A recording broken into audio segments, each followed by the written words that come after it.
हम अगर अपने जीवन की बात करें तो एक आम नागरिक का जो जीवन है वो भी बड़ी मुश्किल से व्यतीत होता है, लेकिन उस पर अगर मैं स्पेशली इस समय बातचीत करूं ट्रांसजेंडर को लेकर तो काफ़ी सारी दिक्कतें उन्हें आती है। उसी पर हमने आपको कुछ विजुअल्स दिखाए जो एक नुक्कड़ नाटक के थे, जिसका नाम था प्रयास। कि मतलब एक ऐसा कदम उठाया गया जहाँ पे पब्लिक को अवेयर किया गया कि कैसे उनकी रिस्पेक्ट करें, कैसे उन्हें आम नागरिकों की तरह ट्रीट करें। तो इन्हीं सब पर बातचीत करने के लिए हमारे साथ वो लोग हैं, या मैं कहूँगी ये वाले कदम उठाने में हर हमेशा लोग हिचकिचाते हैं, या ऐसा रोल प्ले करने में ये लोग हिचकिचाते हैं। तो सबसे पहले मैं शुरुआत करूँगी उनसे जिन्होंने ये रोल प्ले किया है। सर, मैं सबसे पहले आपका नाम जानना चाहूँगी। मेरा नाम रजत सलगोत्रा है। जी रजत जी, कितना समय लगा, क्योंकि ये कोई भी अगर हम करेक्टर लेते हैं उसमें ढलना बहुत ज़रूरी होता है। तो आपने एक ट्रांसजेंडर का रोल अभी प्ले किया है, कितना समय लगा आपको इसमें ढलने में?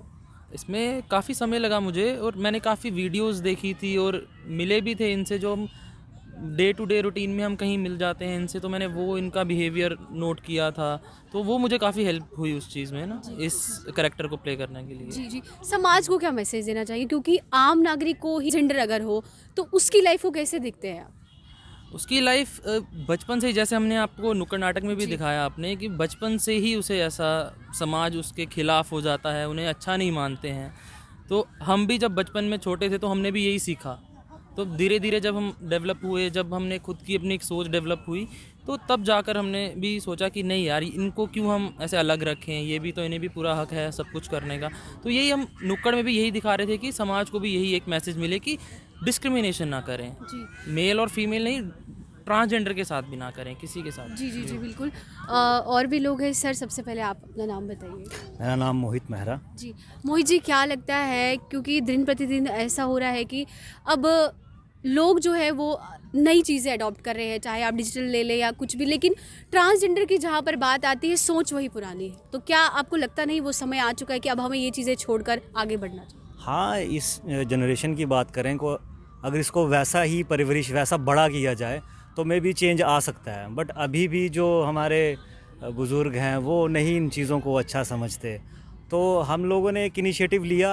मैं खुद इक्वालिटी पे ज़्यादा बिलीव करता हूँ। एज एन आर्टिस्ट मैं हमेशा इक्वालिटी पे बिलीव किया। तो मुझे लगा कि हाँ, ये एक टॉपिक है जिससे हम लोगों को जोड़ सकते हैं, उनको दिखा सकते हैं कि नहीं, हर चीज़ को इक्वालिटी में देखो, सबको बराबर का मौका मिलना चाहिए, सबको मतलब एक इक्वल रेस मिलनी चाहिए कि हाँ, हम दौड़ सकें एक दूसरे के साथ, तो एक दूसरे को मौका मिले, बस दैट्स जी इट। जी, बहुत अच्छा मैसेज आपने दिया है।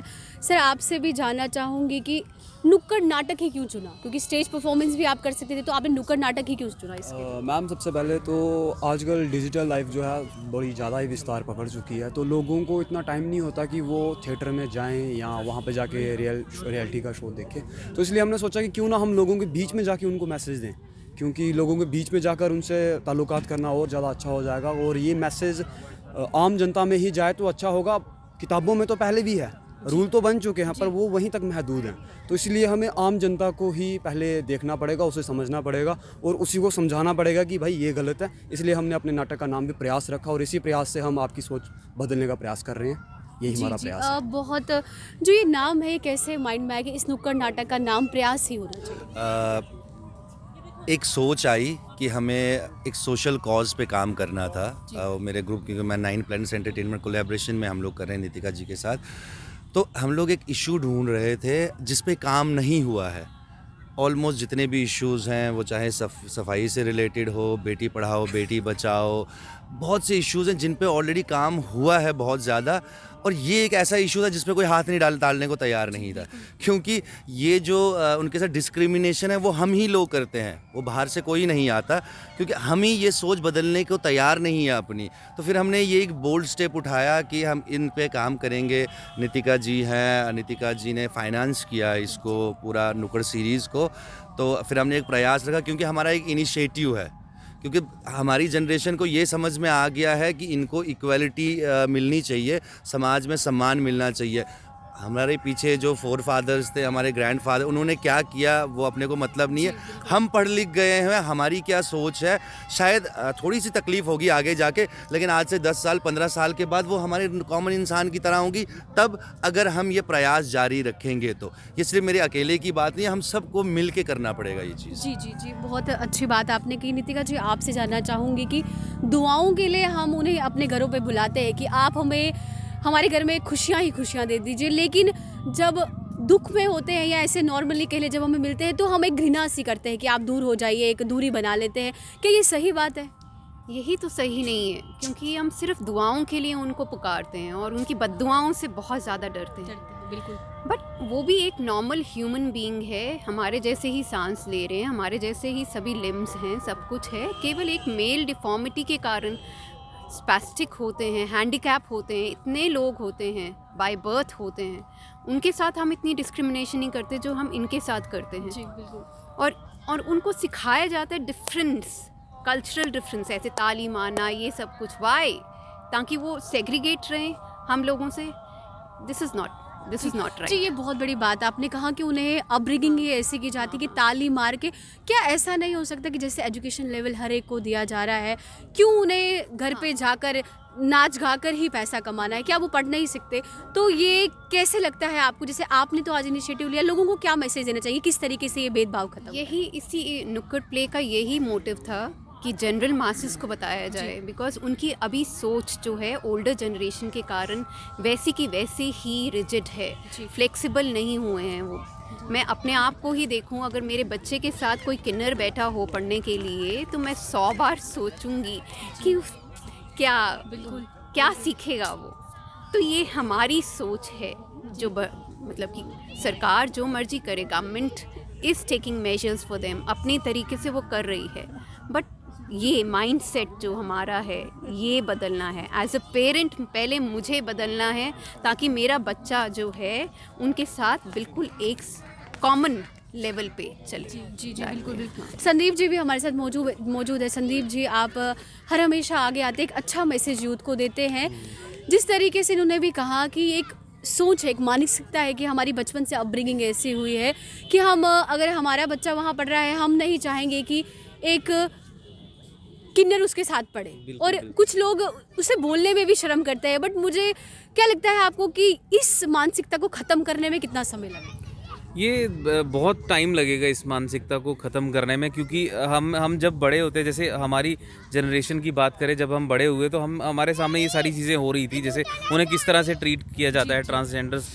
जैसे हम वो शादियों में आते हैं या हमारे किसी भी फंक्शन में आते हैं या ट्रेन्स में हमें मिलते हैं, कहीं पे भी, तो उनको जिस तरह से ट्रीट किया जाता है वो हमारे दिमाग में था। बट ये अच्छी बात, जो सबसे अच्छी बात वो है कि लोग अभी प्रयास कर रहे हैं। जैसे हमने एक प्रयास किया, हमने एक इनिशिएटिव लिया, और ऐसे और भी लोग हमें भी देखकर या हमसे इंस्पायर होकर और भी लोग अगर इस तरह से, और आप जैसे लोग, खास करके मीडिया का बहुत ज़्यादा रोल है। अगर आप लोग, मैं आपका थैंक यू करना चाहूँगा कि आपने हमारा ये पूरा नुक्कड़ नाटक जो था वो कवर किया, और आप हमसे बात कर रहे हैं, ताकि हमारी बात बहुत लोगों तक पहुँचेगी। और ये तभी मतलब हम इस चीज़ में सफल हो पाएंगे अगर हमारी बात ज़्यादा से ज़्यादा लोगों तक पहुँचे। और सबसे बड़ी बात, जैसे नुक्कड़ नाटक हमने इसीलिए चुना था क्योंकि नुक्कड़ नाटक में क्या होता है कि जब हम किसी के सामने परफॉर्म करते हैं, 1-to-1 इंटरेक्शन होती है हमारी उनके साथ, तो वो जो बात हम कुछ भी बोलें वो उनको हमेशा याद रहेगी, पूरी ज़िंदगी याद रहेगी। हम चाहे 50 लोग, यहाँ आपने देखा शायद 150-200 लोग होंगे जब हम परफॉर्म कर रहे थे, तो उन लोगों को वो हमेशा याद रहेगा हमारा नुक्कड़। और जब भी वो आज के बाद कभी किसी ऐसे इंसान के साथ मिलेंगे तो उनको ये याद रहेगा, और उनका बिहेवियर ज़रूर बदला होगा। जी, बहुत बहुत शुक्रिया सर आपका। तो बहुत बड़ा इनिशिएटिव इन्होंने लिया है, और आपने देखा कि किस तरीके से बहुत अच्छा कदम उठाया है, क्योंकि अगर हर एक इंसान इस सोच को लेकर चले तो वो दिन दूर नहीं जब ट्रांसजेंडर की जो लाइफ है, जो कि हम देखते हैं, इवन आपने सड़कों पर भी देखा होगा, कहीं पे बैठते हुए वो मांग रहे हैं, या किसी फाटक पे जहाँ पर रेड लाइट्स वगैरह होती है वहाँ पर आकर करते हैं। तो क्यों आखिरकार ये जो मानसिकता है हम इसे कब बदलेंगे? तो लोगों को यहाँ पे जागरूक किया गया, और एक नुक्कड़ नाटक के द्वारा एक मैसेज दिया गया कि आप ये भेदभाव जल्द से जल्द ख़त्म कीजिए, क्योंकि देश बदल रहा है। अगर आप 5G 6G की डिमांड करते हैं, अगर आप डिजिटली बढ़ना चाहते हैं, तो आप कितना भी मॉडर्निटी को अडॉप्ट कर लीजिए, जब तक आपकी जो सोच है वो नहीं बदलेगी, जब तक आपकी जो दिमाग में, जैसे हम कहते हैं ना कि किसी भी चीज़ को बदलने के लिए अगर कागजात तो आ जाते हैं, लेकिन उस पर एक्शन जब तक हम नहीं लेते तब तक कोई भी असर नहीं होता। तो मैं यही चाहूँगी कि हमें ऐसा बिल्कुल भी नहीं करना चाहिए, ऐसे लोगों के साथ भेदभाव नहीं करना चाहिए, उल्टा उन्हें अपनाना चाहिए, उनकी रिस्पेक्ट करनी चाहिए। और इक्वली जिस तरीके से एक महिला या पुरुष को रिस्पेक्ट दी जाती है, ट्रांसजेंडर को भी ऐसे ही रिस्पेक्ट देनी चाहिए। तो ऐसे ही तमाम अपडेट्स के लिए जुड़े रहिए द न्यूज़ नाउ के साथ। धन्यवाद। की सोच तथा निंदापूर्वक वचनों ने उस मासूम के जीवन को एक व्यंग्य बना दिया, एक मजाक बना दिया। हम ये क्यों भूल जाते हैं कि ये समाजी लोग ये समाज को परिपूर्ण बनाते हैं, फिर ये सब कुछ क्यों होता है? क्या ये सही है? क्या ये सही है? अंतरात्मा में टटोलिए। अब आगे देखते हैं क्या परेशानी नहीं होगी, यहाँ कोई तेरा मजाक भी नहीं उड़ाएगा। अरे ओ रेशमा, अरे अम्मा, ये हमारे नया साथी है। अरे इधर आ, इधर आ, इधर आ। क्या नाम है तेरा? जी बंटी। यहाँ ऐसे नाम नहीं होते। अरे बंटी, ये कैसा नाम रखा है? चुप करो तुम लोग। आज से तेरा नाम शब्बो है, शब्बो। शब्बो, अच्छा नाम है। अरे रेशमा, आज से इसकी ट्रेनिंग शुरू करो। जा बेटा जा, जी ले अपनी जिंदगी, जा। ये अब नाचना गाना सीख ले, यही काम आएगा। चोली के पीछे क्या है? चोली के पीछे, चुनरी के नीचे क्या है? चुनरी के नीचे चोली में दिल है मेरा, चुनरी में दिल है मेरा, चोली में दिल है मेरा, चुनरी में दिल है मेरा, ये दिल मैं दूंगी मेरे यार को, प्यार को। आए हाय। अम्मा, मुझे स्कूल जाना है, मैं पढ़ना चाहती हूँ। मुझे लोगों के घर पर जाकर नाचना अच्छा नहीं लगता अम्मा, मुझे भीख मांगना अच्छा नहीं लगता अम्मा। देख शब्बो, ये स्कूल वकूल हमारे लिए ना है, ये समाज हमें कभी स्वीकार नहीं करेगा। पहली बात तो ये कि तुझे किसी स्कूल में दाखिला नहीं मिलेगा, और अगर मिल भी गया तो बच्चे वहाँ पे तेरा मजाक उड़ाएंगे, तुझे चिढ़ाएंगे, जो तुझे अच्छा नहीं लगेगा। पर ऐसा क्यों अम्मा? इस क्यों का जवाब तो मेरे पास भी नहीं शब्बो। क्या आप लोग किन्नरों को यदि स्कूल में एडमिशन लेना हो तो उन्हें कितनी परेशानियों का सामना करना पड़ता है? स्कूल चाहे सरकारी हो या प्राइवेट, कोई भी इन्हें एडमिशन नहीं देता। हालांकि सरकार ने इनकी शिक्षा के लिए कई कानून बनाए हैं, परंतु वे कानून केवल कागजों तक सीमित हैं। क्या इन्हें अपना जीवन जीने का अधिकार नहीं है?